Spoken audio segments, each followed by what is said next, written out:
Hello, everybody. For those of you who don't know, my name is Savannah Bretthauer. And on behalf of Dr. Sasha Thomason, our Animal Facilities Inspection Program Director for the Kansas Department of Ag, I want to welcome you all to today's webinar. I serve as the AFI Inspection Investigator, and I appreciate you taking the time today to focus on this webinar about open adoptions. For the next 60 minutes, we'll be focused on open adoptions. This is important to KDA licensee holders right now due to the current trends around our country in dog and cat adoptions. According to the third quarter of the 2023 Animal Shelter Data publication, numbers are not really in favor for rescue and shelters. There's been a marked increase in intakes, yet a decrease in adoption rates across the board, causing overcrowding issues. Strays account for over 50% of intakes right now, while owner surrenders have decreased significantly, and less than 5% of dogs are being returned to their owners. Transfer rates between facilities are falling due to lack of space and resources. Now it's as important as ever to make sure adoption processes are streamlined, effective, and enjoyable as possible to help increase live outcomes, prevent returns, and reduce the numbers and stress on shelters around Kansas. A few housekeeping items before the session begins. During the presentation portion of this session, all participants' microphones will be muted by the meeting host. If you have any questions during the presentation, please just submit your questions using the chat button at the bottom of your screen. KDA staff will be monitoring the chat for questions to be asked at the conclusion of the presentation. Lastly, the session is being recorded and will be posted online next week if something happens and you have to leave partway through. I want to introduce you guys to Tim Yeaglin. Tim is with the Best Friends Animal Society. 35 years ago, a group of people made a leap of faith to realize a vision that they had long shared, to create a sanctuary for abandoned and abused animals. This was the logical extension of the rescue and advocacy work they had been doing for years. Little did they appreciate that that endeavor would catapult them into the forefront of a fledgling movement to end the killing of 17 million dogs and cats who were dying in our nation's shelters annually at the time. With little money, no master plan, few construction skills, and countless lives hanging in the balance, they set to address a local aspect of a much larger problem. What they created instead was the largest no-kill animal sanctuary in the world and a national movement to end the killing of companion animals. Born in Illinois, Tim found himself living in Indiana and Iowa before permanently settling down here in Kansas. Tim's decade-long journey into animal welfare began by volunteering his master of photography skills to take pictures of adoptable cats and dogs at various Kansas City area animal shelters. His love for shelters and their work led him to take a marketing position at a local shelter. He became the director of operations at a fledgling shelter and helped restructure it one department at a time. Tim is particularly good at teaching shelter dogs household manners for their adoptive homes. He's passionate about reducing the fear, anxiety, and stress of all animals and loves to strengthen the human-animal bond. Tim, I'll now turn it over to you for you to share your presentation. Excellent. Well, hello, everybody. See some familiar names from the last presentations that I've done. So welcome back, everybody. So this is one that I was involved with at the shelter that I worked at, and we had sent a couple of our directors to the HSUS Expo to learn about Adopters Welcome. When we came back and they were like, we really have to do this. I was the one that was just like, this isn't a good idea.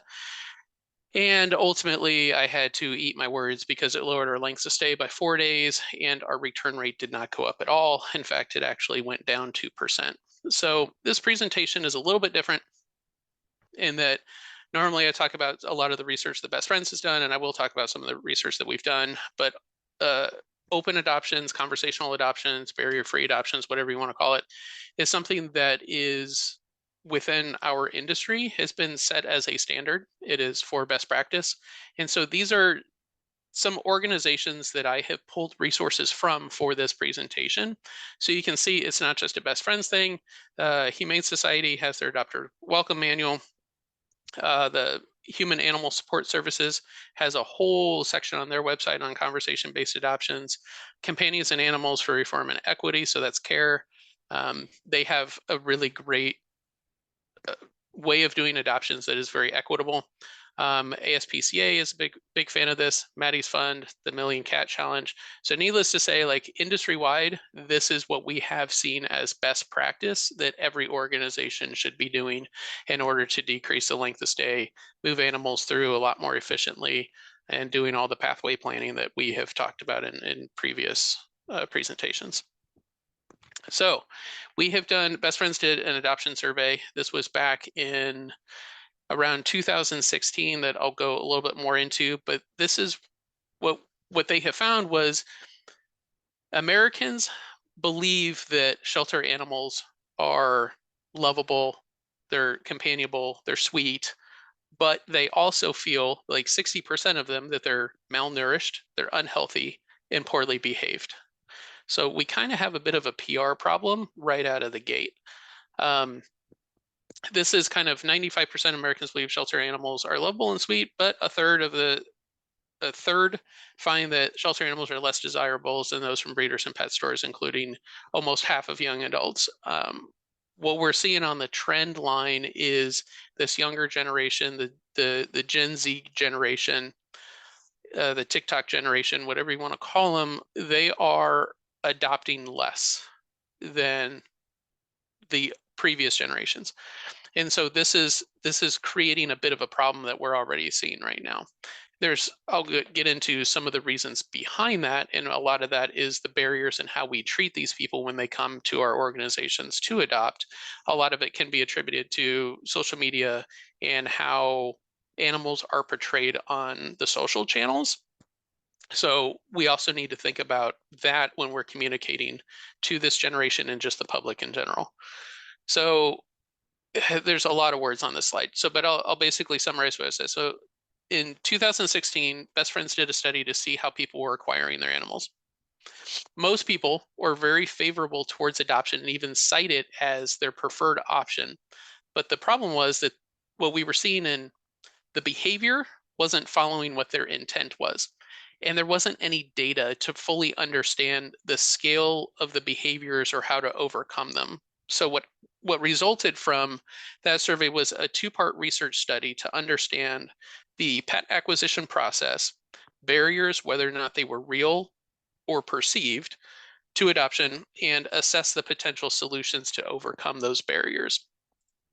And what we found, I'll go over it within these next couple slides, was rescue shelters are both rated low on there's too much paperwork. The application process was too lengthy. There was too many strict requirements, the high fees, no response or a lack of follow-up. That was a big one.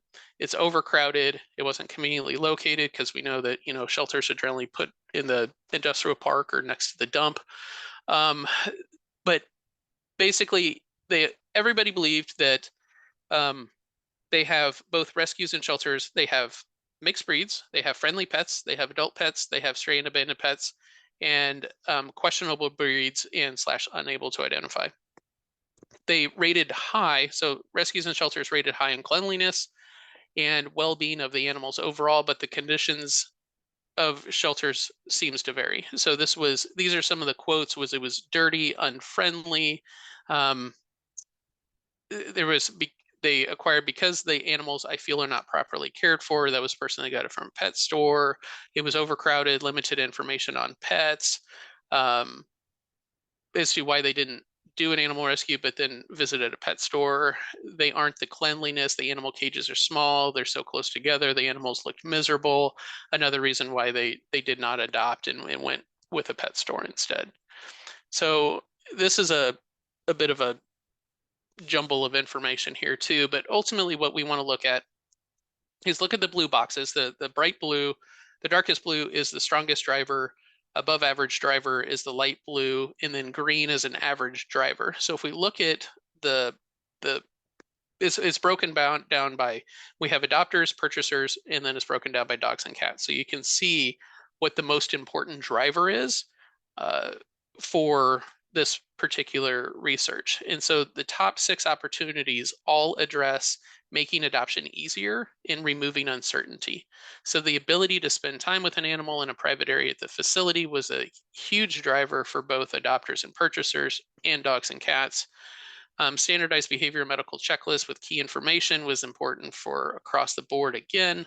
Ability to take the pet home on the same day was a strongest driver for purchasers. It was above average driver for adopters for basically both dogs and cats. Ability to search the database of pets for adoption with all of the information. That was an above average driver across the board. Access to veterinary to discuss the animal's health. Again, that was an above average driver across the board. Trial adoption period with the animal before committing to the adoption. So that's one that basically everybody was average about. So that it was important. The service to match pets to fit the needs. We'll talk about that as part of the conversation, part of the adoption, and then the rest of them are kind of weak or things that aren't really important. Surprisingly, a concierge service that pre-selects 4 pets to choose from based on type of criteria was not a big driving force for either adopters or purchasers. So here's another one that we have is adopted animals compared to top 5 alternative sources of pets in surveyed homes. This was from 2019 to 2020. So what we have is the makeup is basically rescues and shelters make up about 30 to 40% of the sources. Breeders and pet stores make up 25 to 35%. So you also have like private party, you also have just a stray. That was really high for cats.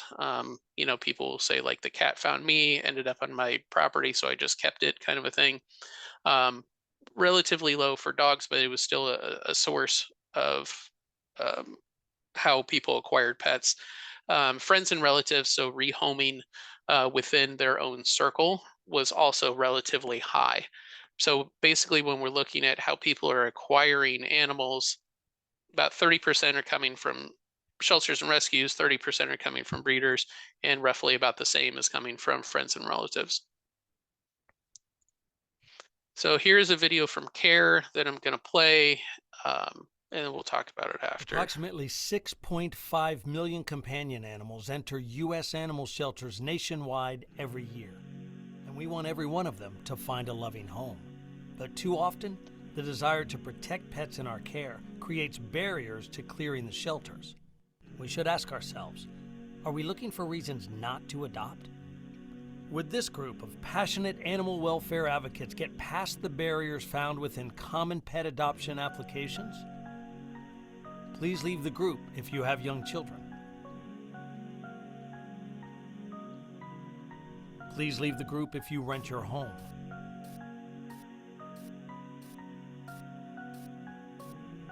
Please leave the group if you are over 50 years.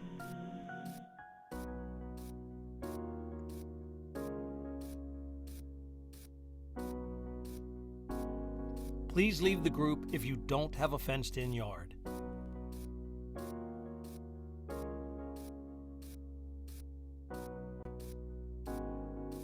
Please leave the group if you have other pets in your home.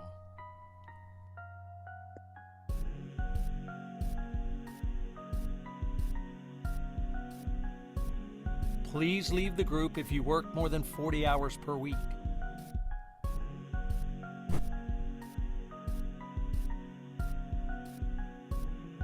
Please leave the group if you travel for work.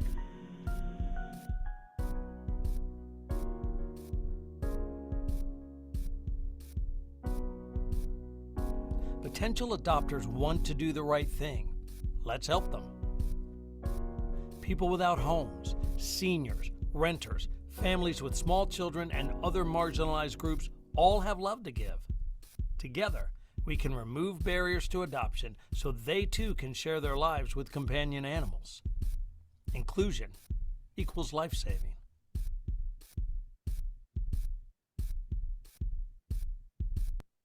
And then I'll go more into depth about how we can get there as far as removing those and how to start those conversations.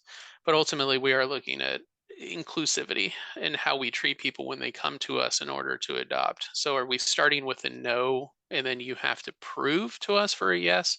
Or are we starting with a yes and then having conversations about fit? That's ultimately what we're looking at.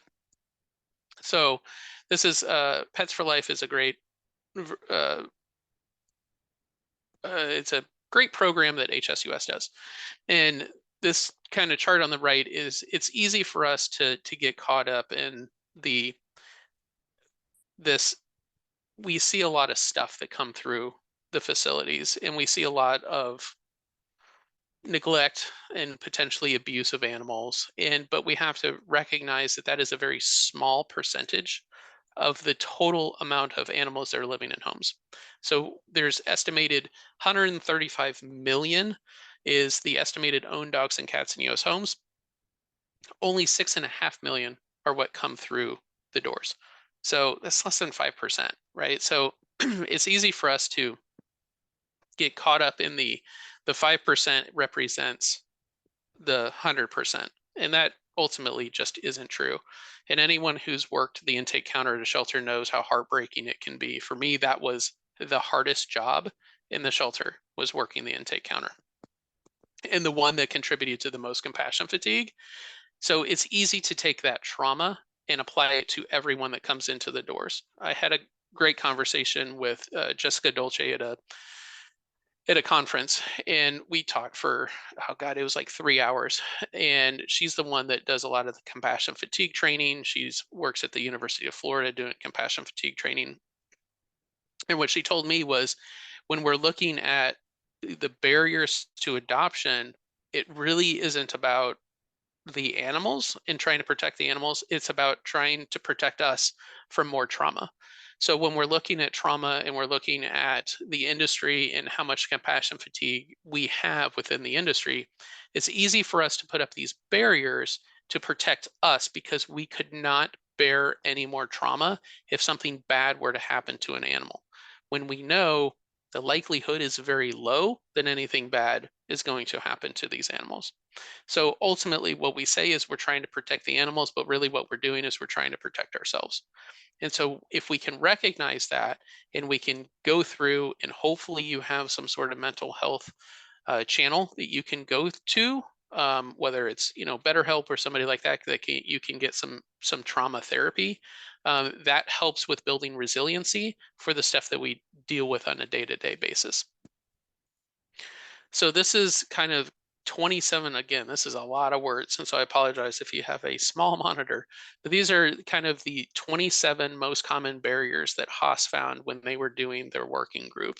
And like mandatory background checks, home inspections, fenced yard, proof of vaccines, veterinary references, the landlord HOA checks, no kids, no adopters under a certain age, kind of a thing, no adopters in college, no military adopters, no adopters for seniors, or mandating that seniors have somebody who can take the animal after they pass away, which is one of the rudest things I can imagine a conversation you would have. No adopters who work full-time outside of the home, which is just absolutely crazy. So in that video that CARE had, all of those questions were taken from actual applications, so that there is an organization that will not adopt to anybody over the age of 50, which is just crazy to me as somebody who is approaching 50. High adoption fees, no way to scale it and or reduce the fees. There's just a ton of stuff. They're requiring the meet and greets with the entire family of every single person that lives in the home. All of these things that are common barriers that we are getting in our own way of finding animals homes.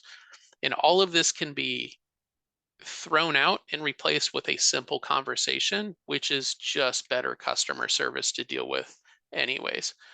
So what causes the barriers? A lot of times we are overwhelmed at the suffering, the trauma that we have. So we have judgment attitudes towards the people that are coming to us, even though the intake counter is not the adoption counter, right? Those two people are generally a little bit different. Policies are put in place because of one event. This is what we call the 1% rule, right? Something bad happened, so we create a policy and put it in place so it never happens again, but the likelihood of it happening again would be like 1 in 10,000 or something like that. And then we need to find the quote perfect home, which honestly doesn't exist. And then we also have our implicit bias that we have. And I'll tell you a couple stories. And this involves two dogs that came in. They were brothers. Their names were Paul and Saul. They were just your general Heinz 57 brown dog. Saul got adopted right away. Paul was with us for a little bit, and we finally found a family come in. This was husband, wife, and teenage daughter, and we adopted Paul to them, and it was great. Like, it was fantastic. They were, what, a middle class family, no signs of like any red flags with this family. The daughter even created a video in iMovie of Paul's journey going home, and in the first like couple weeks that they were there, Paul was sleeping in bed with her, doing all this stuff. So we're just like, man, this was great. This was a great adoption. This was fantastic. And then Paul comes to us a year later, and he is incredibly aggressive towards men, and he has heartworms. And we come to find out that Paul was being housed on a piece of property that they owned that they weren't even living on. And this was about an hour away from where they lived. And they put Paul in a chicken coop, and they would go down there once a week and feed and water Paul. And what we suspect happened was that the husband was an abuser and was abusing the wife. Paul stepped in, and then he started abusing Paul. And so we don't have confirmation on it, but here's a situation where there is no perfect home. We thought that was a perfect home, and it was not. And it took a lot of rehab for Paul. On my part, since let's be honest, there's not a ton of men in the shelter, and I was one of them. So Paul was my project dog. I rehabbed him, got him adopted to a gentleman man that lived in an apartment, and he was fantastic, had no issues whatsoever, and that was a perfect home. But had we, one, had barriers for apartments, he never would have been able to go there. And two, it just goes to show that you can't judge a book by its cover, right? And then this guy even came back to us about 6 months later and said, hey, I think Paul wants a buddy. Turns out Paul didn't want a buddy, so he wound up having to return that second dog, but he wound up keeping Paul, and it wound up being a great home for Paul. Now, when we look at implicit bias, I didn't realize I had a bias, but it turns out that I do. And my bias comes from white men that wear like a wife beater t-shirt, that have wallet chains, and smell of cigarette smoke. It's a very specific bias. Turns out, I didn't realize I had this, but we had a gentleman come in, and we had it was a bit of a hoarding situation where we pulled some dogs, and wound up naming them all after cars. And this particular dog's name was Chevelle. And Chevelle was just a brown pitty mix. And we adopted Chevelle out to this gentleman that was wearing, wife beater, wallet chain, smell of cigarette smoke. And I used to get updates we had a great volunteer who used to flip houses, and he would come into the shelter once a week and do some maintenance for us, like fix doors, cabinets fall off, that kind of thing. And then he would walk dogs, and he would always show me text messages from this guy and how awesome Chevelle was doing. Well, this guy repaired motorcycles. So he had a motorcycle shop. So picture that stereotype in your head, hence the wallet chain and the wife beater and the grease under the fingernails and the cigarette smoke. He used to take Chevelle to the shop, and it was just the best experience for this dog. This dog was around people all the time, was never alone. And a gentleman comes in, and he was like, hey, where are your pit bulls? And he's wearing a wife beater, and he's got the wallet chain and smells of that, cigarette smoke, all that stuff. And I'm like, oh, here we go. Right. And it turns out it was Chevelle's owner.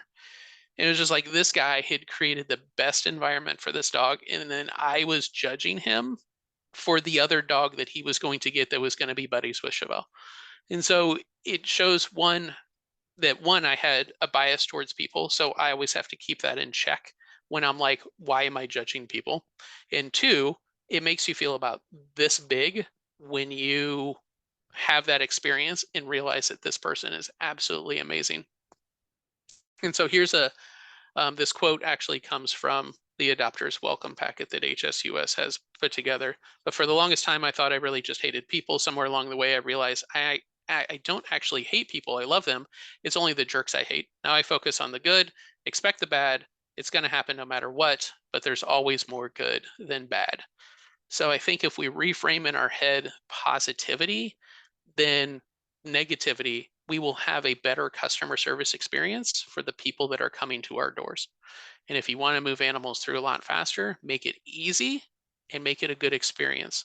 There's a customer service saying is you never remember what people say, but you always remember how they made you feel. So are we making people feel good or not? I encourage everybody to take a picture of this website. Go here. You can also just do a search for the Harvard implicit bias test, and there's a lot on here. There's a lot of race. There's a lot of gender. There's also some uh, sexual orientation bias as well. I encourage everybody to take it, have your staff take it, and have all your volunteers and fosters do it as well, and see where they fall within their implicit bias. I don't know how they have figured this out because I try to game it. I've taken this test about 30 times to try to change the result. I did it slow, I did it fast, and it comes out with the exact same result every single time. But this is a great tool. This is part of a research program that is being done at Harvard. So they want people to be able to take it. So I encourage you to do this. It takes, I don't know, maybe it's less than 10 minutes to be able to do. I've had everybody on my team take it so that we can find out like where our implicit bias lies. But I encourage everybody to do this. This is a fantastic tool, and it'll show where you stack against the national averages and things like that. It's very, very good. So when we're talking about adoption, what does success look like? You get better customer service, shortened length of stay, increases the number of your adoptions, more staff time for adoption follow-up and support, so we can actually be able to do post-adoption support. So yeah, it's just going to be better. 100% response rate on adoption inquiries, and inclusive and equitable adoption process, better adoption matches, community perception of the shelter pet adoption is the easiest, best option for adoption, awareness of the ease of adopting through shelters and rescue organizations, volunteer support with all aspects of adoptions, including marketing and post-adoption support, increased adoption representation across all demographics in your community, staff and volunteer reflection in your community members, accessible adoption for everyone, no matter what resources they do or do not have, such as technology, transportation, and a culture of yes. We start with the yes, and everything else falls into place. Right. So a lot of this is, there was a big win. I remember when, it was, trying to think where it was. I think it was on the Best Friends Network Facebook group. So if you're now a network partner, I highly encourage you to hop on that bandwagon, and then you can be able to be part of that group. But there was a big win that they had was they had adopted out a dog to a Hispanic family that English wasn't their first language. And that was a big move for them. And it turns out like later on, about 3 years in, the dog started to develop some health issues. And instead of, they saw that how much this family loved this dog, but they didn't have a ton of money. So instead of just taking the dog back and trying to rehome it, they were providing support, post-adoption support for this family in order to keep the animal. So that is what we're moving towards, is supporting families staying together by doing pet retention, so the animals don't have to come to us in the first place. But if they are with us, what support that the support that we give the animal doesn't stop at adoption. So we can be able to do some, because think of it this way, if there's a dog that comes in and it has a mass, in the past, what we would do is we would take the animal, remove the mass, and then find it a new home. It already has a home. We were going to take the mass off anyways. So why don't we just take the mass off and give it back to the family? Seems like a pretty no-brainer to me, but it also winds up saving us money because we know exactly, you should know exactly how much your animals cost your organization. So there's an organization up in Nebraska, and what they have done is they know that it costs $500 anytime they take in an animal. That's just the average cost of the animal is $500. So he has given their intake staff $250 to solve the problem, so that they can keep the families together so they don't have to do the intake. And by spending $250, they save the organization $250. And so when we start framing it in that reference, then we can offer a lot more support on the front end, and then we don't have to do it on the back end. But once we do it on the back end, do your post-adoption follow-ups. After a week, after 2 weeks, make sure everything is good. If they're starting to see behavior issues pop up, use GoodPup. Is a great resource in order to do if you don't have like a behavior team and things like that. GoodPup is a great resource to be able to offer behavior training to these people so that they can get ahead of the problem before the problem gets so bad that they are over the cliff and they're just like, I just need this dog out of my house, kind of a thing. So where do you start? Well, what I generally like to do is we start with the application and we throw it out. Applications are gone. So now what we're looking at is we're looking at like a lifestyle survey. So you can be like, tell us about your lifestyle. Are you active? Are you not active? Do they drive to Colorado, go hiking in the mountains every other week? Like that's a very active family. Are they happy just sitting at home watching a Chiefs game? Like that falls under me. So, I'm not super active, so I'm going to want a dog that's not crazy active. So for me, like Huskies would be out. So we want to be able to get some basic talking points. So what we need to understand is we work in this field. We're very knowledgeable about animal husbandry, but not everyone is. Not everyone works at a shelter or rescue. Not everybody knows all of this stuff. Generally, one of the first questions I would ask is, do they know that heartworms are transmitted by mosquitoes? Not everybody does. I had a woman that came in and she surrendered a dog, and she had taken it to the vet, got it updated on all the shots, which was amazing, did all of the stuff that needed to be done, brought it in, and I was going through all of the paperwork, and I was just like, hey, talk to me about heartworm prevention. And she said the vet dewormed it. And it kind of, took me back a little bit. I was like, you know what? That logic tracks. Like to somebody that doesn't know that this is a different worm, a heartworm is a worm. She took it to the vet to be dewormed, so therefore the animal doesn't have any worms. Clearly the vet didn't do, the due diligence of explaining internal parasites versus the heartworms and heartworm disease and how they are transmitted.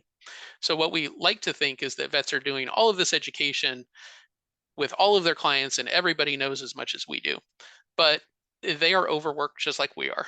They have limited time to spend with their clients. And so a lot of times things get dropped. And so it's up to us to try to fill in some of those educational gaps. And that all starts with a conversation. So instead of just denying somebody because they don't know that mosquitoes transmit heartworms, let's educate them on why heartworm prevention is very important and what the disease looks like. We always had the model of the heart with all the worms in it that the vet clinics had, and so that we could use that as an example of why that's a very important thing to continue, because we started to see heartworm disease on the rise in the area of Kansas City that we were based in. And so you can go on and look at the map, the heat map of where the heartworm concentration is, and it was getting more red in our area. So it's something that, we definitely wanted to kind of curb and educate people on how to do it. And just want to be clear that when we're talking about this and we're talking about conversational adoptions, we're not saying no. Like a lot of times people think that when we're having conversational adoptions is anybody can take any animal at any time. And that's not what we're saying. Is you still have the ability to say no, but I hope what you're doing is saying, like, it sounds to me like this particular animal may not be the best fit for you. Why don't we try something that I feel like would be a better fit? But if they're adamant about it and they're okay with it, I'm perfectly fine doing trial adoptions as well.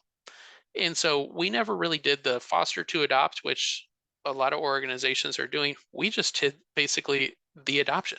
You fill out the paperwork. If it doesn't work, just bring the animal back. Right? So what we also have is this, like, when we do an adoption, it has to be permanent, has to be that quote, forever home, which I would like everybody to get away from and replace it with loving home, because that's ultimately what our goal is. Animals that come to us were not forever in a home. This was just part of their journey of going to a loving home. And sometimes you can go from loving home to loving home to loving home, and that's fine. There's no stigma with returned adoptions, or there shouldn't be any stigma with returned adoptions. And anytime an animal left, whether it was for a foster sleepover, whether it was for a dog day out where a volunteer was taking it off site to a park or something like that, or going through Starbucks for a pup cup or something like that, every time they came back, they had to fill out a behavior form. And that behavior form was everything that that animal saw. Did it, how was it on the car ride? Did it get car sick? You know, was it afraid of grass? Did it go up and down stairs? Did it see children or bikes, or was it really interested in squirrels, or all of the stuff that we don't know about the dog, we get whenever they leave our facility. That information is gold. That is worth its weight in order to get the animal adopted, because then what we can do is we can beef up their bio. The bio then is updated for the next home, right? So anytime that we did a lot of adoptions, and a lot of those adoptions would come back after 1 or 2 days and be like, nah, this isn't quite the good fit, and be like, cool, well, let's swap it out for somebody else that is. We'd get more information about that dog, and then we would replace it with another one. I had a lady come to us, and she adopted 8 times. She had the dogs for usually about a week. She'd bring it back and be like, that's not the right fit. Be like, cool, let's swap it out for another one. And the staff were starting to get very irritated that I was doing this. And I had to explain, I was like, look, this person has come to us with a very specific need, and they came to us. So I'm going to do whatever I can to meet that need. If we go through every single dog in the facility and none of them are a match, then we can say, like, sorry, we don't have anything for you. But after the 8th dog, that one wound up being the perfect fit for what this person was looking for. And that's what she had, a great customer service experience from us, and ultimately became a donor because of it, because nobody else was doing that with her. So a lot of the stuff that we're talking about is customer service, positive experience. Then what we wind up getting is more fosters, more volunteers, and more donors. So we have to really think about how we're treating people. If you don't use the Nextdoor app, there was a guy in my neighborhood on Nextdoor that was complaining about his adoption experience. He went through, I think it was a rescue. It was like a 2-week-long process, and then at the end of it, they basically told him he was not good enough to adopt. And he went on there and complained and basically said that he was done adopting. So I just want you to also understand that if you do not have an inclusive process, you are not just affecting your organization, but all of animal welfare as well. So this person was not going to go to a shelter. They weren't going to go to another rescue. They were going to go and purchase a dog. So that one bad experience with that one agency affected all of the organizations that could have adopted him an animal. So this was a quote again from Adopters Welcome, that removing policies that are different based on type of breed of dog was a game changer. The magic solution is we actually believe what we were saying about this kind of dog. Our staff, over 120 individuals, don't feel like these kinds of dogs need special adopters or that they need extra evaluation. And because our staff knows this to be true, we adopt out hundreds of pit bull type dogs each year. It's easy to share them with our community. So we tend to get in our own way. Pit bulls are bad. Pit bulls are dangerous. We need to go through all of this extra stuff. There was an agency up in Iowa that they had, it was actually their board member. She was a big advocate for pit bull type dogs, but she had this system of, they needed, she actually would go to their home to make sure it was a good fit. Then they had to agree to like behavior train the dogs, and the shelter was just completely full of pit bulls. And I talked with them, I'm like, why are we doing this? And they're just like, well, you know, we just don't want anything bad to happen. I'm like, are you guys worried about these dogs like having something bad happen? And they're like, no. Like, then why are we doing this? So ultimately that policy was abandoned, and they were able to adopt out a ton more pit bull type dogs, and nothing bad happened.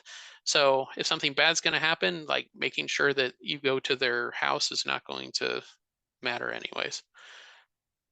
So, wow, this is a lot of text again, but this is based off of the benefits of the conversation-based adoption from Haas. So I think we have kind of talked a lot about the benefits of this, but basically increased number of adoptions, increase the impact of the staff time. So the time spent doing adoptions is more impactful because we're having conversations with people. The other thing that we're also doing is we are setting ourselves up that we are the actual experts, which we currently don't have. Like the public tends to not think of shelters and rescues being experts in the field. We are. We need to take on that role, and they really should reach out to us as if we were experts. And so you want to establish yourself as the experts, and you do that by treating people with kindness, treating people with respect, having empathy for people, and listening to them and having a conversation with them. And so the biggest thing is you're going to increase your live release rate. You're going to have, you're going to save money because ultimately it's going to decrease your length of stay. Those are the big takeaways if you start conversation-based adoptions. So this is from our adoption playbook that we have on the Best Friends Network site, which is GUTS. So the greet, use names, thank you, and smile. This is customer service 101. A lot of people that work in shelters have never worked in retail or anything like that, so they don't really have that customer service experience. So what you do want to say, like, hi, how may I help you? Or hi, I'll be right with you. Don't say, are you looking to adopt today? We shouldn't assume we know why they're there, right? Just be great, gracious, be kind to people when they come to you. Use names. Be like, hi, my name is Tim. Is there anything you need? Just let me know. I'm finishing up an adoption right now. I'll be right with you, right? So thank people when they come in. We always greet. We made sure that there was somebody there that greeted them. We had a Walmart greeter. It was a volunteer, especially on Saturdays, that we had a volunteer that worked the front door, that whenever somebody came in, they'd be like, hey, how are you doing? I am so-and-so. What are you here to do today? And some of them were there to volunteer and be like, oh, great, thanks for volunteering. You know where the sign-in sheet is, you know where our computer is in the back, all that. And they're like, yeah, we know all that stuff. Be like, great, thanks for being here. They greeted everybody that came in. They were gracious. And then if there was a line, then they just chatted people. They just started talking about animals because that's the one thing we have in common. Be like, are you looking for a dog or cat? Be like, oh, you're looking for a dog? What kind of dog are you looking for? And they just start chatting them up. Be like, this is what I have. And they get their phone out and start showing them pictures, and they start having a good conversation.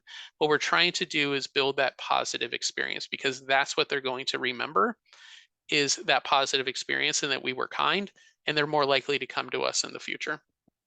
And of course, smile. I've seen so many frowny faces when I go to shelters. Be gracious. Be gracious that people are there. Be gracious that people are going to come to you for whatever their need is. So the barrier busting basics from Haas. So I would definitely recommend going to the Human Animal Support Services website. They have a huge plethora of resources, but this one's really good too. So the fall into roughly, so there's 8 categories here, right? So policies and procedures that explicitly and openly discriminate against a person, right? So these are things that we can get rid of, right? So this was adopters must have a fenced in yard. No adopters under the age of 21, that sort of a thing. If somebody comes to you and they're 18 years old, we definitely just have a conversation with them. Everything is a conversation. There's no hard nose anymore. We are now changing the hard nose for just a world of gray. Processes that are confusing, overly cumbersome, and take a lot of time. So this is a good one, is, it's the basically bureaucracy or red tape. So new volunteers must undergo 3 in-person training sessions prior to volunteering, and sessions are offered once a month. It doesn't really give a whole lot of inclusivity to get people to come to you. The same can be said where there was an organization that I went to and did a shelter review a few weeks ago, and they used to have a 14-page adoption application. I have since asked for a copy of that if they could dig that up, because I wanted to see what could you possibly fill 14 pages of information with of trying to find an adoption? Fines, fees, restrictive hours, and long distances to the shelter.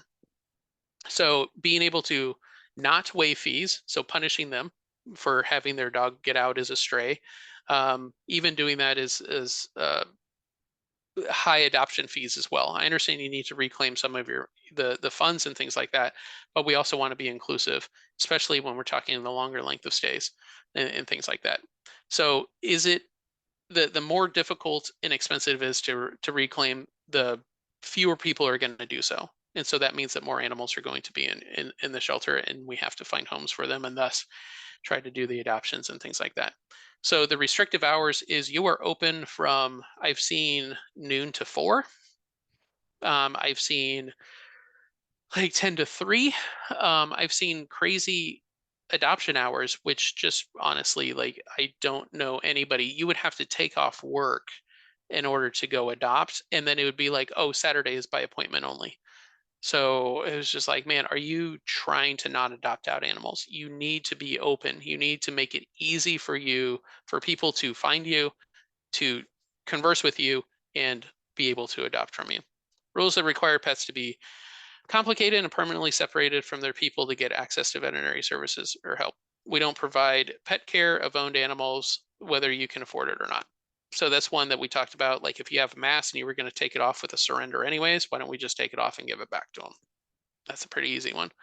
Lengthy applications. Yeah, don't have a 14-page adoption application. That's just crazy. Rude, disrespectful, and unhelpful communication or lack communication. The lack of communication is a problem that I see. Like, there's a lot of, in the role that I am in, I reach out to a lot of shelters and rescues, and the amount of ghosting that goes on is just crazy to me. Or it'll be 7 to 10 days before they respond to an email. You want to be able to respond to emails within 24 hours of you getting it, especially if it's an adoption inquiry. You should be doing that. We had breaks in there where the front desk staff, the adoption coordinators, had to answer emails at least 3 to 4 times a day, so that we were keeping up with all of those conversations, so that we're not like a day behind.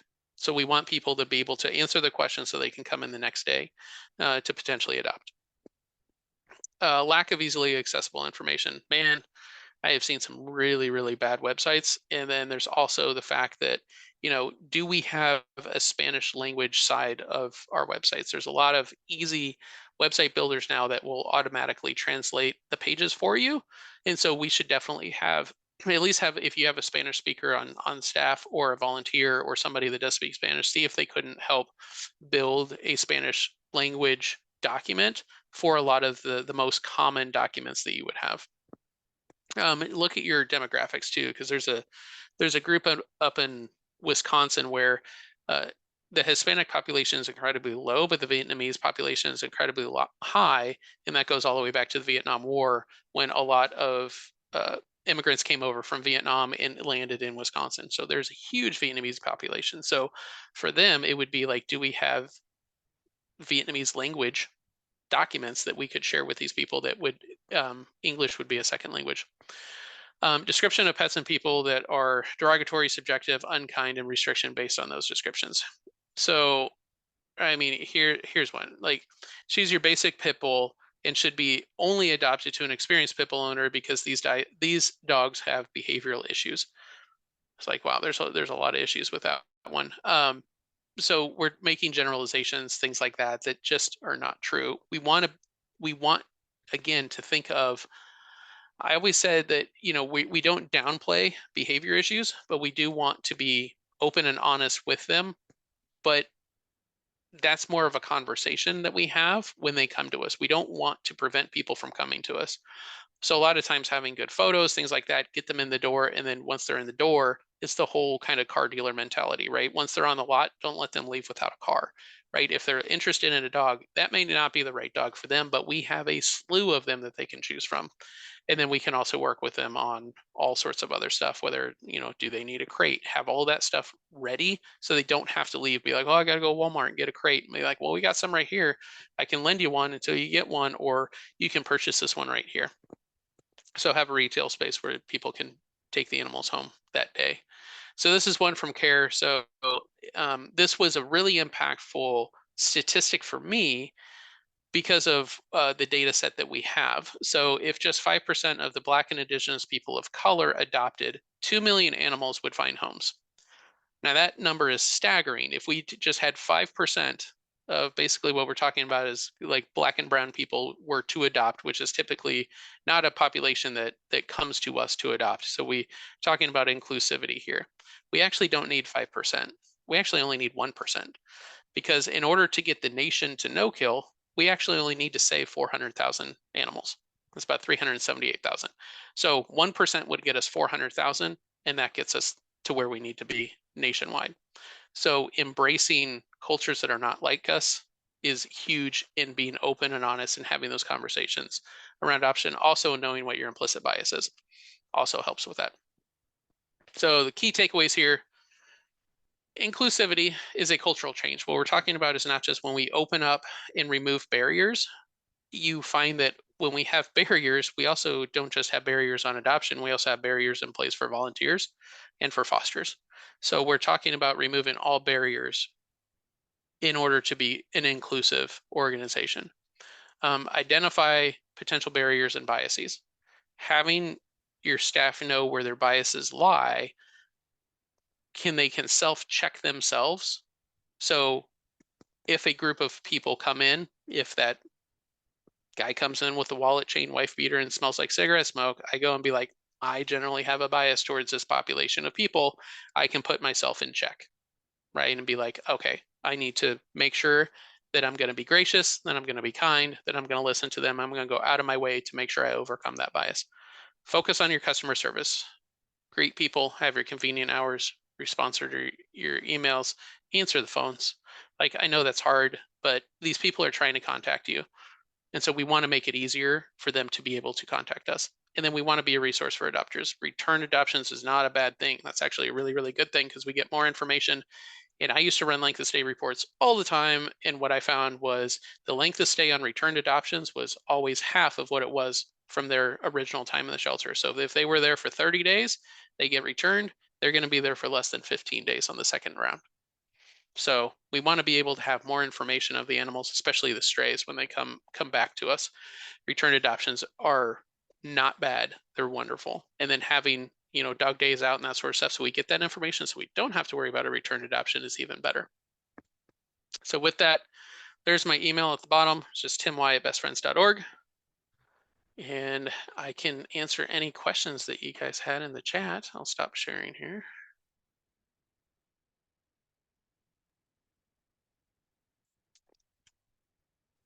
Thanks, Tim. That was some great information. There are a few questions that are in the chat, and if anybody hasn't asked anything that they wanted to ask, go ahead and throw it in the chat real quick. Kansas Humane Society and Golden Belt was wondering, the information that you cited on intake being the highest level of compassion fatigue, is that from some sort of study, or where did you get that information from? That is from personal experience. And basically every conversation I have with the shelters that I talk to is intake is hard. Okay. And then Golden Belt was wondering if you've had anyone work on updating the data that's being shown in the webinar, like how recent is the data that was being shown? So that survey was done in 2016. We have not done a follow-up survey. So what we have found is the trends are still continuing. So there hasn't been a need to update the data. So if we're looking at the total intake of shelters and all of that stuff, our data set, I believe, is going to be coming out here within the next couple of weeks. I have a meeting a week from today that's going to go over the 2023 data set. So if you guys are interested in finding out nationally where we're sitting as far as total animals intake, what the total killed number is, that sort of stuff, that data will be released here within a couple weeks. Right. Jasmine was wondering what you do about landlord checks. She says her organization for the longest time has required them to call landlords to make sure that they're approved to have animals. Get rid of them. That's the easiest solution. Just get rid of them. So here's the thing. And I've actually seen this because I used to run playgroup that was in front of the shelter. So I'd run playgroup and I was running dogs in and out, and we were finishing up, and I was just bringing a dog in. I saw that there was a gal that was on the phone in a car And when I walked into the adoption counter, they were talking to the landlord. That was the gal in the front that was in the car. Like, come on, like people are going to get around it anyways. If you treat people as if they were an adult and they're like, you have the conversation and be like, I see that you live in an apartment. Have you had a conversation with your landlord about pets? And they're like, yeah. And I was like, have you gone over all the stuff? You know, are you paying extra and doing all that? You know, the deposit. And they're like, yeah, we did all that stuff. It's good enough for me. If the animal winds up coming back, again, who cares? You got information from them on when it was gone. What did it see? What did it do? What experiences did it have? And by the way, it also got out of the shelter for a few days. That's more beneficial than making it stay in the shelter and having all these barriers. Get rid of the landlord checks, get rid of the vet checks, get rid of all of that. If you have, I know some people are still doing like background checks. If you have animal control services, so you're using Chameleon or something like that, where you're able to just look in and do a background and be like, was this person ever charged with animal cruelty or things like that? Yeah, that's fine. Like, that's great. Do that. If we're putting a barrier in place, it'd be like, we have to pay for this background check and it's going to take 24 hours before we get it back. So we can't do same day adoptions. Man, that's no good. Like, that's part of, generally you will know when we're having conversations, these things just naturally come up because people just talk. And you have, like, we all love animals. That's why we're doing this, right? They love animals, which is why they're in front of you trying to adopt an animal. So let's just talk about animals. Once we build that trust, then you can start getting into some actual conversations, right? And you will feel like if you get the spidey sense, like, I don't know, like I'm definitely not feeling this one. Like this is giving me pause. That's when we'd be like, hey, I gotta go talk to my supervisor. And then they would usually pull me and be like, hey, this is what I'm feeling. And then usually I would come up and I'd take over the adoption at that point, and I would feel it out a little bit better. But ultimately, if we're saying no, for us, it was a policy that a supervisor had to be the one that say no. Because if we're saying no, a lot of times it was people, you could smell alcohol on their breath, or they were inebriated, they smelled of drugs. And the area that we were, like, there was a couple times that you could definitely smell meth. If you've never smelled meth, which I had never done, it definitely has a distinct odor where you're like, this person is completely high right now. And so for us, we want to basically make it so the supervisor is making that decision, because if they do happen to come back and sue you, then you want to be able to be like, yes, this is, I will testify as to why this person was denied this adoption, and things like that. And let's be honest, nobody's ever going to sue you. So, at least for being drunk and that kind of a thing. So that's kind of where we're at, is kind of the legality of it, of you want a supervisor to say no. Like, that's where we felt the most comfortable. It also gave them backup to be like, okay. We also had a deal where we had a Post-it note thing where anybody walking by, they would just hand them a Post-it note, and then it would be brought to me and be like, oh, I need to come up front, and things like that. So there wasn't anything that was like off-putting from the adopter's experience and things like that. And so then usually I would take them into the conference room, I'd sit down with them, and we'd get more into the weeds of what their concern was. And then I would determine whether or not, we felt good or bad about making that match. Okay, thanks. One thing I was kind of wondering, you just kind of talked about it a little, but are there any potential red flags in a conversation that a shelter should pay attention to that make you take pause and say, maybe I should dive in a little bit more to this? See, and I don't have anything, right? You have to feel it out. So here's an example of, there was somebody that this husband and wife came in and they wanted a puppy. We adopted them out a puppy. They come back, it was only like 4 days, and they're like, oh, this puppy's not working out. He won't stop barking. I'm like, okay, like, explain it to me. So we sit down with them, we go over it, and they're just like, the dog he's outside and he won't stop barking. I'm like, okay, well, what does he does when he goes inside? And they're like, yeah, we don't bring him inside. Like, he's on a tether and he just runs back and forth. And I'm like, okay, there's clearly some education that needs to be done here. And so for me, it was, I talked about how, this is, the dogs have a cognitive ability of a 5 or 6 year old child. Would you put a child outside all the time? They need to be inside. We do all that. And they actually looked at me and they're like, nobody's ever told us that before. And sometimes it's a cultural thing. Sometimes it is an age thing. Like, where did Snoopy sleep? Snoopy slept outside on a doghouse. So older generations tend to have dogs that live strictly outside, where us now, they're seen as parts of their family, things like that. So it's, for me, it wasn't a hard no. For me, it was just like, hey, maybe you guys would feel better with a bit of a senior dog that would be inside and then not bark. And they'd be like, yeah, I think that would probably be a better fit for us. And it was great. And so for me, it was taking the time to educate them on what good animal husbandry is and not just saying a hard no, right? And a lot of that is being able to take the time to educate them was the most important part. For me, it was like somebody came in and be like, I want a cat. I'm only going to feed it mice. Turns out this person had, they were a little bit on the slow side, right? So there's just like, okay, I don't know if I can educate this person to the level that they need to be. They don't have a caregiver. And so for me, that was a no, right? And so it was, you have to feel it out. And the only way that you can feel it out is have the conversations with them. But you also have to understand that there can be some cultural issues there. Like we tend to think that there's certain cultural populations think the dogs should live outside. And if that's a hard pass for you, there are some dogs that we got a lot of farm dogs that have never lived inside. So they would be perfectly adapt to living outside. So we'd be like, okay, if you want an outside dog, these are the dogs that you could choose from. We have 2 of them right now that came from a farm that have never stepped foot inside, that have known only how to live outside. You can choose one of those, right? And so you can just guide them to what they need. If you don't have anything at that time that fits them, put them on a list and be like, hey, next time we get a farm dog in, I'm going to call this person. So be like, we can say no, not right now, but nothing is never a hard no, unless it's kind of one of those situations where like, that's a hard no, but it's a not right now until we get the right dog for you. When we get the right dog for you, definitely give me my first call. So I don't really have a definitive, like you just have to feel it out. And once you put it in place, you'll see what I'm talking about. If you have the barriers right now, removing those barriers and having those conversations, you start to get it. Like it starts to Yes. fall into place. It starts to make sense. So communication and taking time with the process is Yeah. really what is The going to time will help. pay off on the back end. The spending the time with them, building that customer service experience, building that expertise, and doing all of that stuff pays off on the back end definitely too. Okay, well, nobody else has any other questions. We're at an hour. I know a lot of you guys probably took down Tim's email. He's really great to reach out to if you guys need any other resources. I'm sure he'd be happy to send you links and anything of that sort that you might need.